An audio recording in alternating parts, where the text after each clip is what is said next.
The wind across the Abralas Island smells of salt, rotting seaweed, and wet pine. On October 2nd, 1629, on a narrow sandbar off the coast of Western Australia, a heavy wooden hammer strikes an iron chisel. The tool sits against the wrist of Jeronimus Cornelisz. With two sharp metallic blows, his hands are severed and cast into the wet sand. He does not scream. Before the rope is looped around his neck, the former apothecary looks at his followers, who are waiting for their own turns on the gallows. He had promised them that sin was an illusion. He had convinced them that the raw, screaming slaughter of 125 men, women, and children on these beaches was not a crime, but a spiritual awakening. This is not a simple story of a shipwreck. This is a dark, forensic investigation into how quickly the architecture of human morality dissolves when the lights of civilization go out.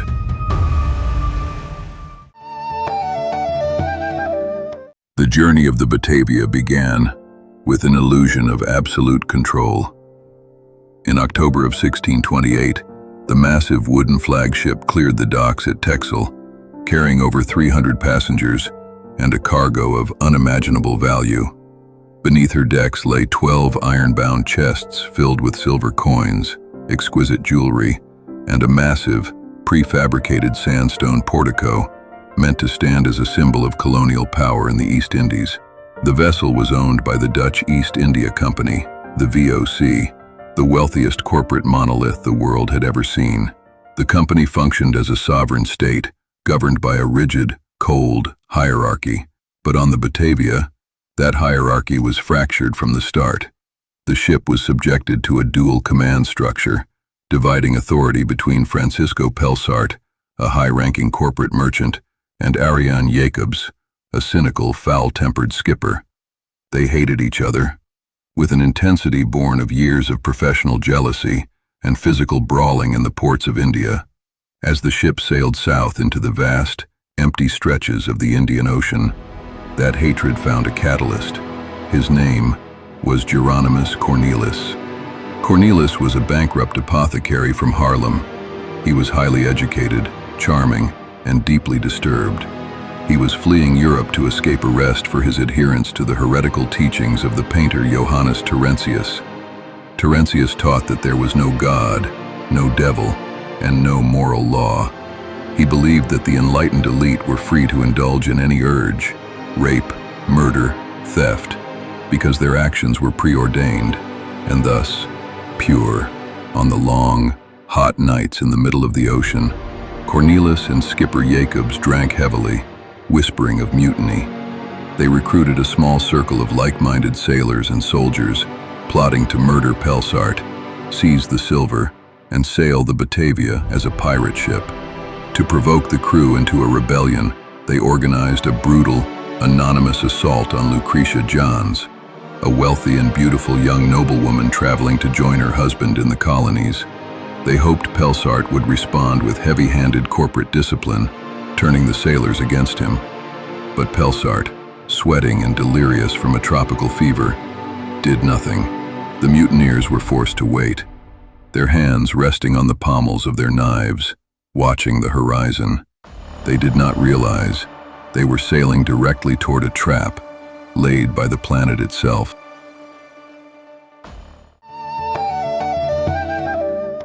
On a Monday morning in June of 1629, the Batavia was navigating the roaring 40s.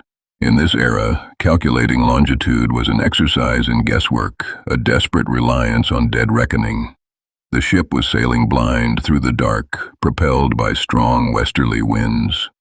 2 hours before daybreak, under a bright, clear, full moon, the lookout spotted a strange pale froth on the water ahead. He warned Jacobs, but the arrogant skipper dismissed it, claiming it was merely the reflection of the moon on the waves. Moments later, the ship struck Morning Reef at full speed. The physical reality of a 17th-century shipwreck is a sensory nightmare. The sound was a deafening, splintering roar of old-growth oak crashing against razor-sharp coral. The rudder shattered instantly. The ship listed violently, throwing sleeping families from their bunks into the dark, filthy bilge water rising below. As dawn broke, The survivors looked out at their new reality. The Batavia was disintegrating. Over 40 people drowned in the immediate panic, their bodies battered against the reef. The rest were ferried to a tiny flat limestone sandbar that would soon be known as Beacon Island, or more accurately, Batavia's graveyard. The island was a lunar landscape. It was less than a mile long, completely devoid of trees, vegetation, or fresh water. The heat during the day was oppressive, reflecting off the white limestone. At night, the wind was freezing. Realizing that the survivors would die of thirst within days, Commander Sayert and Skipper Jacobs made a decision that would haunt the survivors forever. This is my kingdom, and they will obey. They boarded the ship's 30-foot open longboat with 48 of the strongest sailors and officers. Nominally, they went to search the mainland for water. But when the mainland proved dry and hostile, they kept rowing. They abandoned the castaways, embarking on an epic, desperate 33-day voyage north to Java. On Beacon Island, the survivors woke to find themselves abandoned. For 9 days, Jeronimus Cornelisz remained on the decaying, tilted wreck of the Batavia, watching the sandbar from the high stern. When he finally swam to shore on a piece of debris, he was the highest-ranking VOC official left on the island. Cornelisz did not panic. He saw the shipwreck as a divine intervention, a blank canvas where he could realize his master's amoral philosophy. He immediately took charge of the survivors. He established a new governing council, populating it with his mutinous co-conspirators. He collected all salvaged weapons, tools, and water collection canvas, placing them under armed guard. His mind was cold and analytical. He knew that if a rescue ship ever returned from Java, he would be hanged for his pre-wreck mutiny plots. He needed to survive, select a small group of loyal killers, reduce the mouths to feed, and prepare to ambush and seize any rescue ship that appeared on the horizon. His first tactical move was to eliminate any physical resistance. He targeted the VOC soldiers, a group of disciplined mercenaries led by Wiebe Hayes. Under the pretense of finding water, Cornelisz ordered Hayes and 22 unarmed soldiers to explore the distant high islands of the Wallaby Group. He promised to send boats with weapons once they arrived. The moment Hayes's boats pulled away, leaving the soldiers marooned on a barren rock, Cornelisz closed his hand. The massacres began in the dark. At first, the killings were administrative, designed to preserve resources. The sick, the weak, and the injured were quietly suffocated or taken out on rafts and drowned. But as the days bled into weeks, the violence mutated. It became a ritual, a dark theater of absolute power. Cornelisz's men, draped in expensive red silks and gold lace looted from the cargo chests, roamed the sandbar. They killed for entertainment, to test the sharpness of their swords, or simply because they could. They decapitated young boys in front of their mothers. They slit the throats of entire families as they slept in their crude canvas tents. The Calvinist minister, Gisbert Bastians, was forced to watch his wife and 5 of his children brutally slaughtered on the beach. Only his eldest daughter, Judith, was spared, kept in a tent to be repeatedly assaulted by Cornelisz's lieutenants. The 18-year-old cabin boy, Jan Pelgrom de Bay, lost his mind completely. He wandered the blood-soaked sand with a drawn sword, weeping with a manic, terrifying joy, begging to be allowed to kill someone. He would ask terrified survivors, "Who wants to be stabbed to death today?" To survive, ordinary castaways had to become monsters. Cornelisz forced his victims to execute each other, cementing their complicity in his new world order. The white limestone of Beacon Island turned black with dried blood. The air was filled with the constant sickening smell of decay, the screams of the dying, and the sound of waves crashing against the distant reef. stood across the gray water on the high cliffs of West Wallaby Island. Wiebe Hayes and his soldiers were refusing to die. Against all probability, they found deep, cold, freshwater wells hidden in the limestone platforms. They survived on native scrub wallabies and wild seabirds. Then, the ghosts arrived. Desperate survivors who had managed to escape the slaughter on Beacon Island swam across the deep channel on planks of wood and empty water barrels. They brought Hayes word of the horror unfolding on the graveyard. Hayes did not hesitate. He organized his 22 soldiers and the civilian refugees into a disciplined, defensive unit. They had no muskets, no swords, and no armor.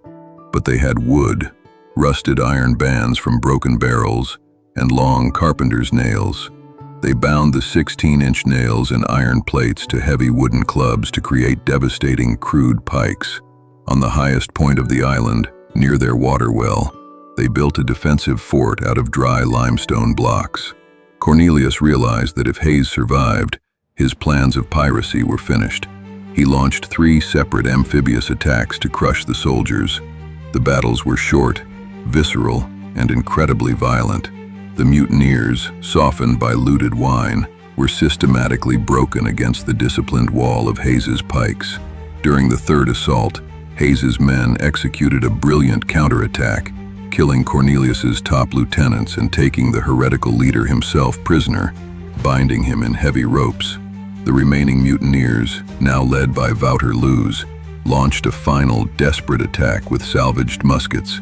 As the black powder smoke drifted across the dunes, the sound of heavy gunfire echoed across the water, and then a sail broke the horizon. It was the Sardam, the rescue vessel commanded by Francisco Pelsart. Returning after months of desperate searching, the battle on the beach stopped instantly. It became a frantic, life-or-death race across the water. Both Wouter Loos's mutineers and Wiebe Hayes' defenders scrambled into their small boats, rowing with everything they had toward the oncoming ship.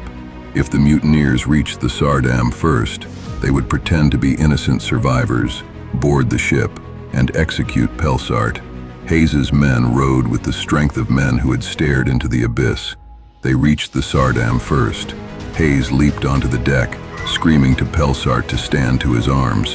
When the mutineers' boat pulled alongside, they found themselves staring into the dark, cold barrels of loaded muskets and ship's cannons. They surrendered without a fight.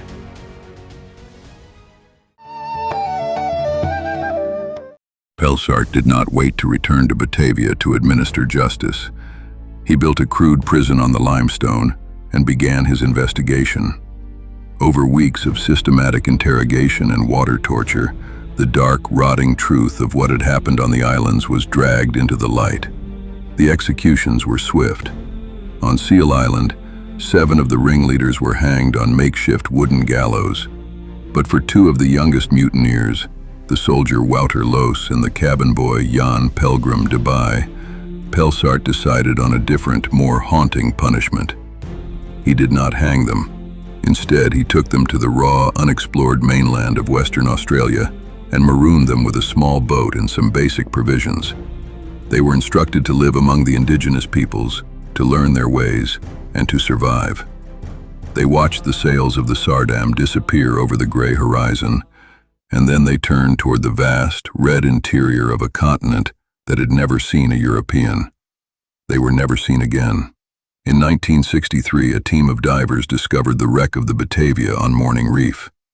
In the years that followed, archaeologists began digging into the white sand of Beacon Island.